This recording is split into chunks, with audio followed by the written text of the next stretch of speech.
and all of those different things. And that's, to me, the ultimate, is being able to express and explore all of that. So what inspired you to go into music writing? You know, you were doing the theater for a while. You came from this background of music education. What inspired you to go out and do your first solo album? I didn't plan on it. Everyone else in my family were writers, and I never saw myself as a songwriter because they were all really, really good. My dad was a good writer.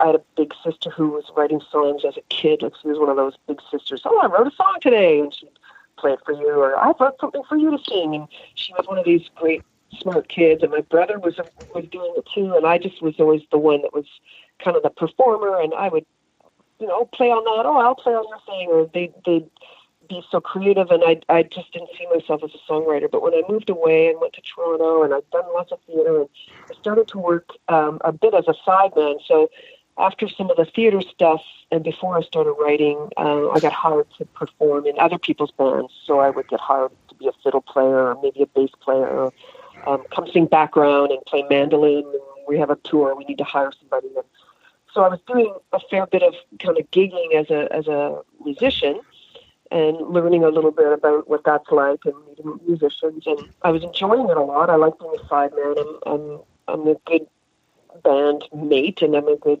contributor in that way. But I started to notice that I was getting kind of, not exactly agitated, but I was noticing that, I'm starting to be kind of nitpicking whatever that creative person who had hired me. I was starting to pick apart their work a little bit, like in my head.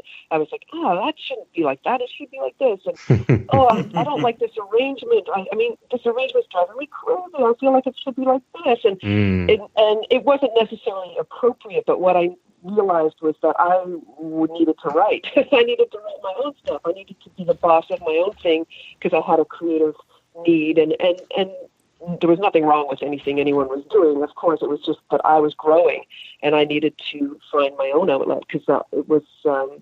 That's why I was nitpicking, because I was like anxious to get my own thing going. So I finally took a clue for myself and started to take steps. But that was a bit of a process. I didn't expect it. I didn't know that I had that in me. So eventually, I took a leap and did like a gig. I asked some guys. There was a band from Halifax called the Hopping Penguins, and they were a couple years older than me, and they were the kind of band, and they actually still play together. Got great guys, and they would do lots of fun cover stuff, and they used to pack the bars in Toronto. Like every Friday and Saturday, they would be playing somewhere, and I asked them if I could open. I just need one opening spot. Would you guys mind? And they let me open for them one night, on a Friday night somewhere. And it was the first, time that I put any of my own music or got up there and did it. And it was really exciting. And that was kind of the beginning, and kept going. So thanks to the Hopping Penguins who let me open for them at the Horseshoe Tavern or wherever it was that night. Well, I'm certainly glad they did. And I'm glad that you discovered that creative spark and decided to act on it. That's wonderful. Oh, thank you. So is the Horseshoe Tavern a big place up in Toronto? Because you had your start there. Bare Naked Ladies had, it was a pretty big important thing in their lives as well.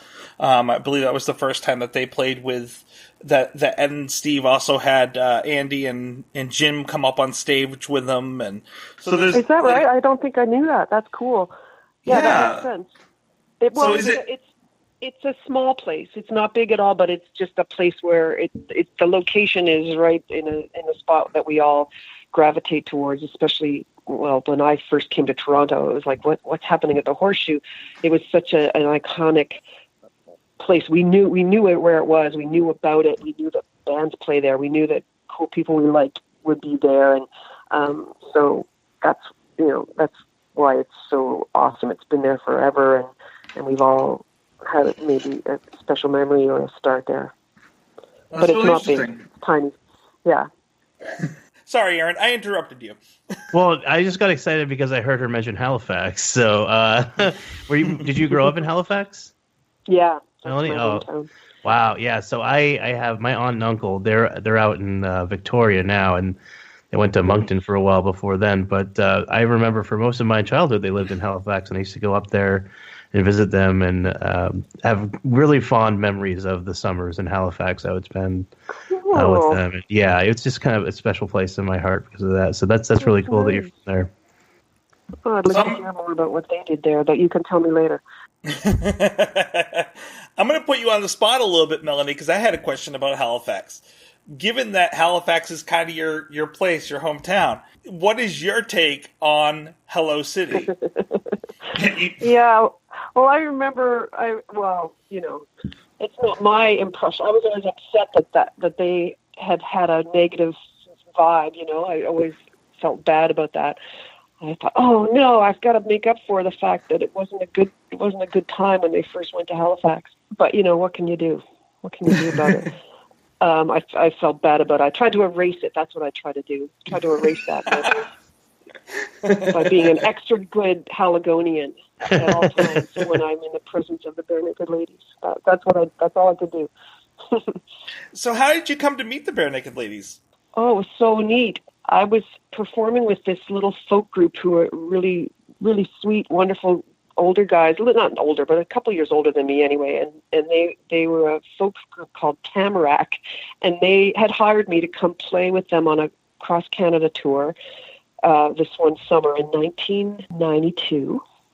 And Bare Naked Ladies had just become the biggest thing ever because they put out their tape and everyone, it was just all about them. But they had it was just before Gordon was coming out, and they still had some engagements that probably had been booked even just before it was as huge as it became. And so we all ended up, they were headlining, and I was with this little group that had hired me to come play bass and mandolin and fiddle and sing with them in this little folk trio. And we found ourselves at this festival with the Bare Naked Ladies headlining in Dawson City, Yukon. It was such a tiny little festival. There were only a few of us that had flown in to perform. And so we all met flying there, which was, I think we were in like a military airplane, which was interesting and different. And everyone was kind of like, wow, we're all going to, this is going to be so cool. We've never been to Dawson City. We were all just like really into it. And of course, those of us who weren't the Bare Naked Ladies were like, the Bare Naked Ladies are here. This is crazy. They're huge. Like, what's happening? Because it was just exploding. It was right at that moment. So it was really cool to be with them and meeting them at that moment because they were having such a great time and they were enjoying, everything. And they were just young guys and they were great and they were super friendly and fun. And so we met on the flight and then we got there and everyone was, we were all backstage all the time and we were all on stage with each other and we were watching them do their show and people were very excited, of course, about everything that had to do with them and they were doing lots of interviews. But meanwhile, all the band people would be eating it together. And so it was a lot of camaraderie and just getting to know people and playing music together and jamming and staying up late. And it was just a really wonderful time with musicians and young people meeting each other and very, very Dawson City because the sun didn't go down. So people would just stay up way too late. You didn't even realize how late it was. And it was just one of those kind of amazing experiences. And we all hit it off and remained friends because it was just one of those, like we were kids and we all met and it just stuck. Really a great time. It was it was like 3 days or 4 days, but very much a bonding experience. Yeah, it's amazing how friendships can blossom over such a very short period of time. Yeah, it was really, really astounding, and all the people that were there had we all felt it. It was really cool. Really cool. But then we were able to afterwards just see it take off. I mean, it just kept going and going and, we could all feel like, we're part of the fun with them. We got to be with them at that moment and just have a few days with them and enjoy it. And so that's always been a very special memory. Then in 2001, you recorded Tell You Stories with Ed. How did that come about? Oh, well, you know what? I think we did the original recording even earlier than that. We did it again for a live album, and Ed came out and sang it. But a little earlier than that, I had put it out. I was making a record for Sony at the time. It was my first album before I did the Adam's Rib stuff, and I had really wanted to do a singing duet with Ed. That was always something I had hoped I would get to do one day. So I asked him when I finally had a deal and I was going in the studio. I asked if he would be up for it, and he's the best, and he said yes. So he sang on the song, and then we made a little video for it. I don't know if you've seen that, but we ended up doing a video for the song. So I will tell you stories that you can call your own. Fill you up where all this time you've been alone. And they were on the road. They were just, at that point, just all the time, just gone.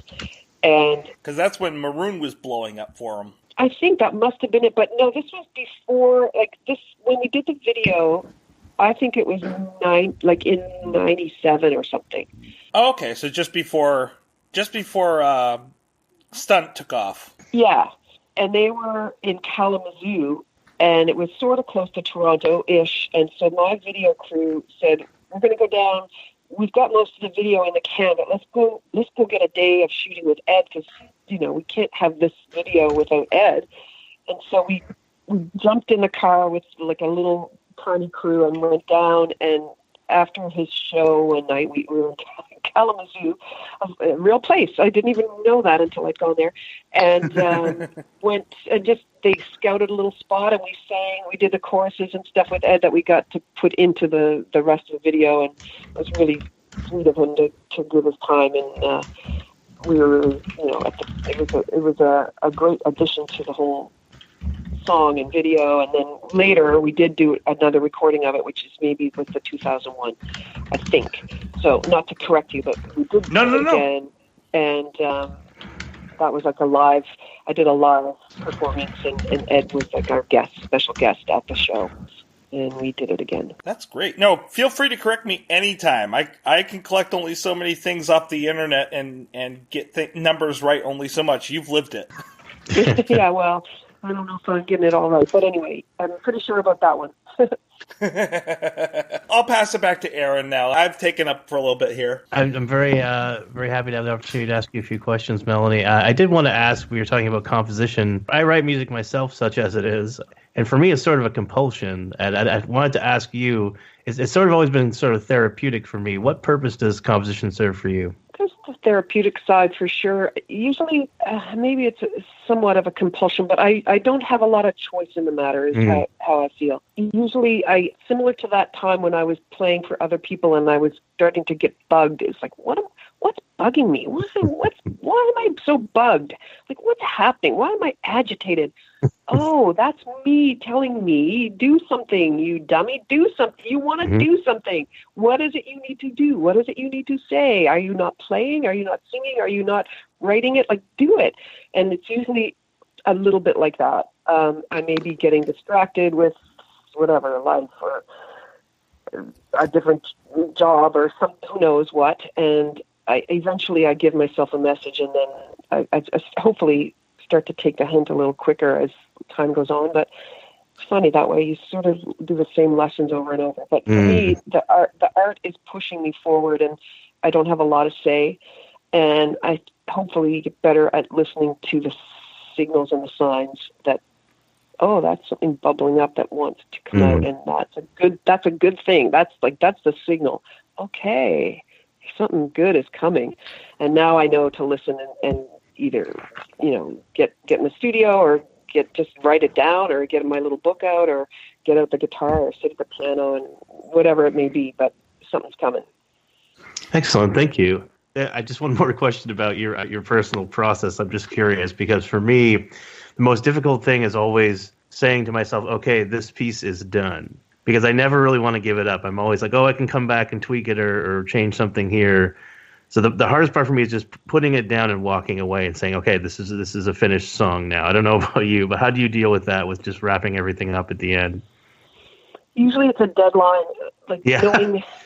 knowing you're going to have a gig, like that's a really good motivator. Oh, yeah. I'm going to get up, and I really like this song. Okay, I really didn't quite finish something, isn't quite finished, but I'm going to sing it on Friday, So, and I have to teach it to everyone tomorrow.